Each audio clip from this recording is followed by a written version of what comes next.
Bonjour, je suis Julien Mérali et vous écoutez Data Explain, le podcast qui décrypte pour vous tous les concepts autour de la data. Data Viz, Data Catalogue, Data Intégration, Data Lake, Data Literacy. En bref, devenez un pro de la data avec les experts de Qlik et nos invités. Vous avez peut-être entendu parler du X-Design. Après avoir développé des applications analytiques dans tous les services, les entreprises se posent aujourd'hui la question de revoir leur ergonomie pour proposer une meilleure expérience utilisateur. Que ce soit pour mieux répondre aux besoins des utilisateurs, faciliter l'adoption ou traiter de nouveaux cas d'usage de la data, le X-Design peut avoir un effet très positif. Alors, quelle est la bonne méthode pour concevoir des applications analytiques ergonomiques? Comment s'assurer qu'elle procure une bonne expérience utilisateur? Doit-on faire un choix entre un dashboard joli et un dashboard fonctionnel? Et si vos applications de BI sont déjà déployées, est-ce qu'il est trop tard? Pour traiter ce sujet, Qlik a invité son partenaire Axi, expert data, cloud et ERP, qui accompagne les entreprises depuis l'aide au choix jusqu'à la mise en œuvre des solutions. Je laisse donc la parole à Sabrina Belmiloud, Partner Sales Manager chez Qlik, et Romain Pointillard, Technical Leader chez Axi, et Alexandre Rigaud, Manager de l'agence de Paris. Bonjour Romain, bonjour Alexandre, je suis ravie de faire ce premier podcast avec vous. Alors pour commencer, j'ai envie de vous demander de préciser un peu le sujet. On parle du X, d'ergonomie. Doit-on faire la différence entre les deux ? Alors oui, ça peut être intéressant de faire la différence entre les deux, dans le sens où il faut partir du principe que l'UX, c'est une idée générale qui va intégrer un certain nombre de paramètres dont l'ergonomie fait partie. Donc il faut considérer que l'ergonomie est plutôt un outil qui va aider dans une stratégie UX. L'ergonomie, on peut partir du principe que c'est une façon de faire en sorte que l'application soit facilement utilisable, facile à prendre en main pour les utilisateurs. L'UX va intégrer cet aspect-là et en complément toute la partie qui est liée à la partie esthétique de la solution ou du développement qui va être réalisé. Très bien, donc quels sont les enjeux de l'ergonomie dans une application analytique ? En quoi c'est important ? Aujourd'hui, quand on développe un tableau de bord, on a un message à faire passer. Et au-delà de la qualité des données qu'on peut avoir dans notre tableau de bord, l'expérience utilisateur, c'est-à-dire les émotions qu'il va ressentir au moment d'utiliser le tableau de bord, ça va être très important. Et effectivement, notre premier allié, c'est l'ergonomie avec le choix des couleurs, la hiérarchisation de l'information, penser à comment déplacer et mettre nos indicateurs en valeur. Donc on a compris à quel point c'était important. Maintenant, comment est-ce qu'on peut assurer une bonne UX ? Quelle démarche proposez-vous à vos clients ? Alors nous, ce qu'on fait avec nos clients surtout, c'est il faut penser à les écouter et leur retour. Bien souvent, on arrive sur des projets, on va développer très rapidement une application pour avoir un retour sur investissement très rapide, mais il ne faut pas négliger que en dehors de ces premiers utilisateurs, on va avoir toute une population qui doit être séduite à l'utilisation. Et pour ça, il faut faire des rex avec eux, prendre en compte leur retour sur comment sont positionnés les indicateurs, les couleurs, est-ce que c'est bien dans la charte graphique de l'entreprise, est-ce qu'il faut mettre un thème en place, etc.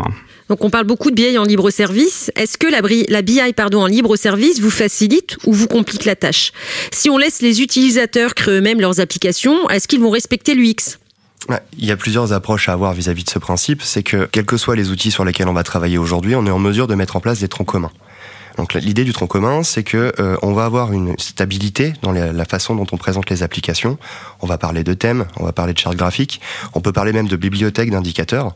Le fait de pouvoir permettre aux utilisateurs de créer eux-mêmes leurs propres indicateurs, leurs propres pages, ce qui va être intéressant là-dedans, c'est que tout en exploitant la thématique qui est imposée, en imposant une charte graphique, ils vont pouvoir travailler sur des applicatifs ou des présentations d'applications ou d'indicateurs qui va mieux leur correspondre. Donc là, on va aller chercher aussi la partie ergonomique, qui fait partie intégrante de l'UX. Donc, bien sûr, dans certains cas de figure, il faut savoir trancher, et c'est là que le tronc commun va intervenir. C'est que finalement, en amont de cette phase de mise à disposition de self-service auprès des utilisateurs, on va faire en sorte d'avoir préparé toute la partie visuelle et graphique en amont. Vous parliez tout à l'heure de comprendre les utilisateurs, de les interviewer, etc., etc. Comment faire lorsqu'il s'agit d'applications dédiées au grand public ?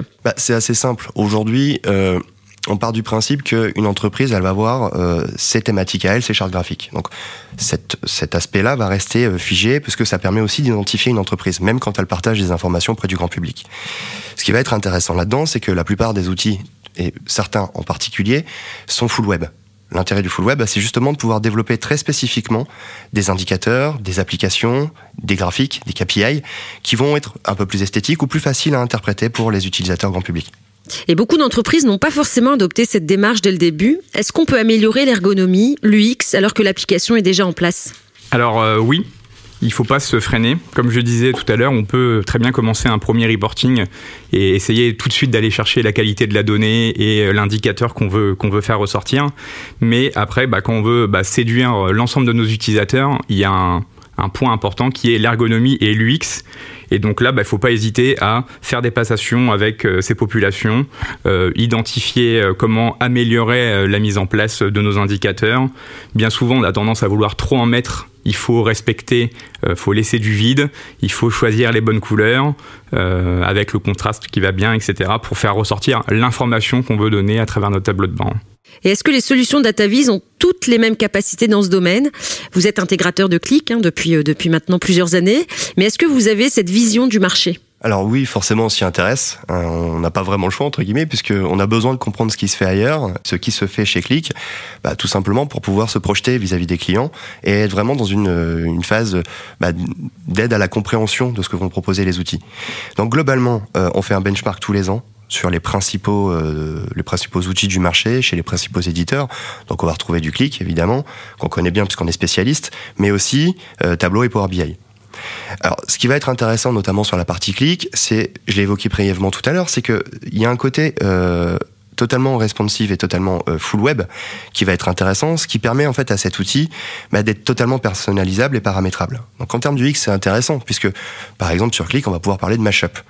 L'idée, c'est pas d'utiliser et d'exploiter la plateforme que Qlik va mettre à disposition, une plateforme qui est standardisée, qui est fournie avec les licences, mais plutôt de passer par une plateforme qui va être 100% personnalisée, type une page web, dans laquelle on va pouvoir intégrer des indicateurs. Ça va même un peu plus loin, puisque un des différenciants sur Qlik, c'est aussi la création d'indicateurs spécifiques. Ça veut dire que, nativement, vous avez des KPI, des objets, des graphiques qui sont disponibles, mais rien ne vous empêche d'en créer de toutes pièces, en fonction de ce dont vous avez besoin. On l'a fait pour certains clients. À ça va s'additionner aussi toute la partie Qlik Community, qui est très développée, qui réunit pas mal de compétences et sur laquelle vous pouvez également télécharger des graphiques et des indicateurs complémentaires. Donc c'est pas vraiment limité et c'est là qu'on va retrouver cet intérêt finalement sur un outil comme Qlik. Après, tous les outils du marché, on leur approche, mais effectivement, si on doit parler de différenciation, c'est cela qu'on va aller chercher chez Qlik. Sans oublier, par exemple, la bibliothèque d'objets. Donc c'est dans l'interface de Qlik, pour essayer de faciliter un peu la création d'indicateurs et la prise en main de la partie self-service pour les utilisateurs qui ne sont pas forcément appétents, en IT ou autre, on va créer une bibliothèque d'objets qui sont préconfigurés. Chaque utilisateur va avoir cette capacité à aller piocher dans les indicateurs dont il a besoin pour créer sa propre page. Et là, on est sur du personnalisable. Alors pour finir, avez-vous un dernier conseil aux entreprises qui se posent des questions sur l'UX de leurs applications analytiques ? Très clairement, il ne faut pas le négliger cet aspect. Même si on peut avoir le meilleur tableau de bord, la meilleure qualité de données à disponibilité de nos utilisateurs, clairement les émotions qu'il peut avoir et l'expérience utilisateur autour de l'utilisation de ce tableau de bord, ça peut clairement créer un rejet, un désintéressement de l'application. Et donc ce qu'on va avoir, c'est l'application ne va pas être utilisée et donc clairement on va perdre cet investissement. Donc il faut toujours prendre en compte les retours utilisateurs, savoir si une application elle est utilisée ou pas, si une feuille elle est utilisée ou pas, se poser la question, est-ce que c'est un problème de qualité de données ? Et à ce moment-là, pas de souci. Ou est-ce que c'est vraiment un problème d'ergonomie, d'UX ? Et donc là, il ne faut pas hésiter, il faut peut-être même sortir un peu des outils et se dire, je vais maqueter un nouveau design, vraiment comme une maquette, comme on peut faire pour du web, et après seulement se repositionner sous l'outil. Ce qu'il faut se dire, c'est que il ne faut pas juste faire du joli. Du joli, c'est bien, c'est beau, mais si c'est pas fonctionnel, vos utilisateurs vont forcément se détourner de l'application. Comme le disait Romain, c'est hyper important d'écouter les utilisateurs qui vont consommer, qui vont utiliser les applications au quotidien. Et il est capital pour eux d'apprécier ce qu'ils utilisent. La notion de rejet va être très forte si les utilisateurs sont pas conviés. Ou alors on va avoir une conduite du changement qui va être très complexe, qui va être longue et laborieuse.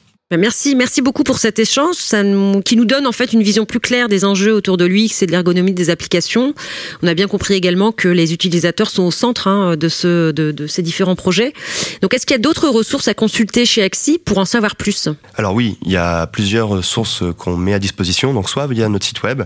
On a également une charte, c'est pas une charte, c'est plutôt un guide des bonnes pratiques en termes du UX et d'ergonomie et de restitution. Alors c'est un peu orienté, c'est très orienté data évidemment, mais un peu orienté clic aussi chez nous forcément, parce que on fait un gros focus sur cette partie. Très bien, donc on mettra ces contenus dans les notes du podcast.